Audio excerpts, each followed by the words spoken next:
everyone, it's time for us to go and take a look at the Apple Magic Keyboard with Touch ID and see if this particular keyboard is still worth buying in 2024. Now, the big thing I'll definitely tell you is there is a very high likelihood this keyboard is still completely worth buying, and the one that I actually bought was that bigger model. But whether you buy the bigger model or the smaller model, these particular keyboards, there's still a lot of capability with between them. The big thing to keep in mind is the one with the keyboard is substantially more expensive. That's like $230. The other one is a little bit cheaper if you're wanting the smaller one with standard Touch ID, because that one is not going to be giving you the numeric keyboard, and that one is coming at about $179.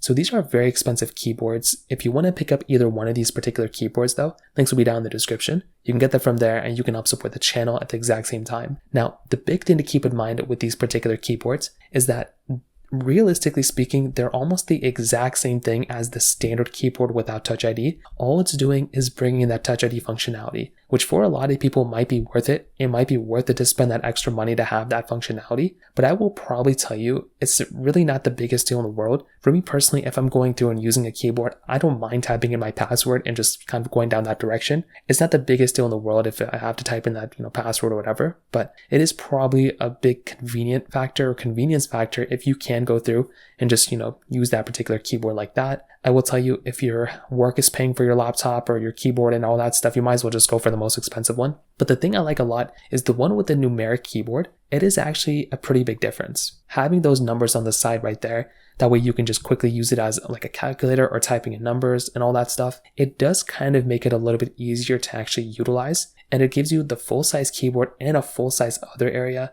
And the thing I like about this keyboard is that it does give you more, area for those arrow keys. On the other keyboard, it's a little bit smaller. The keys are kind of closer to each other. The numeric keyboard, the keys are further apart and it's a little bit nicer. So it's just a convenience factor once again. I do think that the overall lightweightness of this keyboard is really cool. It's very quiet. And I love that it takes Lightning. I wish they did kind of have a USB-C model, but still Lightning is perfectly fine. Being able to have that plug at the top is still very, very cool. And I will tell you from that perspective, the fact that it's so lightweight, I'll tell you, I use a Magic Keyboard 2 every single day and I love that thing. And this Touch ID keyboard is just a step in the right direction, even more above that, which is so cool. I will tell you, if you can swing for the space gray model, like the one I have right here, it is so nice. I love that particular model so much. And it is a really, really nice keyboard as well. And the keys are, the whole keyboard just looks so much more modern and so much more minimalistic, if that even makes sense. And it is a very, very nice keyboard for sure, which I love. Now, on top of that, I will tell you, with something like this keyboard,